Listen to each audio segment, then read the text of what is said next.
I'm Dr. Todd Hughes with another health tip. Using ice is the best way to control inflammation, but when you use ice you have to use it properly. The way ice works is when it's first applied to your tissues, your vessels constrict, and that constriction restricts how much fluid gets into the area and controls the inflammation. But sometimes when people use ice, they think they need to numb the pain. And if you leave ice on long enough to numb your pain, you're actually going to cause more inflammation. And when the numbness wears off, you're going to have more pain. So we're going to restrict how long you use ice to 15 minutes. Because during that 15 minutes, your vessels constrict and reduce the fluid into the area. But after 15 minutes, the constriction changes to dilation, or your vessels open up, allowing just way too much fluid into the area and consequently swelling and pain. You're familiar with this concept if you've gone out into the cold and your cheeks initially will go pale, and that's your vessels constricting. But after you've been out for like 15 minutes, your vessels open up, your cheeks turn red. And if you stay out for a long time and then come in, your cheeks get hot, and that's the damage that's done with all the swelling.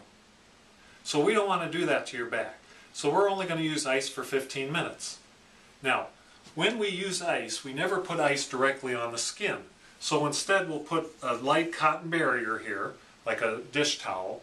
We'll put the ice on, we'll use it for 15 minutes, and during that 15 minutes the cold will start to penetrate through the material, through your skin and fat, and through some of your muscles, and get part way down to where it needs to go. But 15 minutes isn't enough to get the cold all the way down to the inflammation where it needs to go. But if we leave it on more than the 15 minutes, what's going to happen is you'll open up your blood vessels and make inflammation.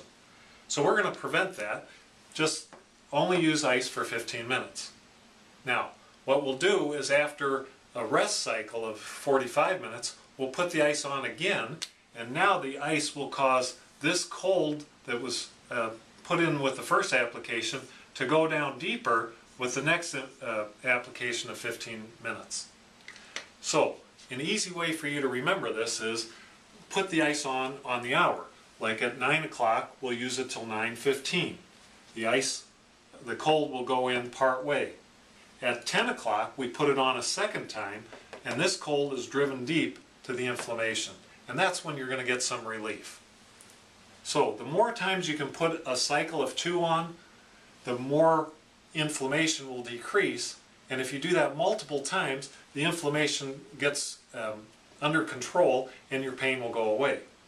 So always put it on twice. Skip at least an hour between the two, because otherwise this is so cold if you hit it a third time, you'll get dilation again. The more times you can cycle it on during the day, the more the inflammation goes away, and the quicker you'll feel better. I hope this helps, and see you on the next video.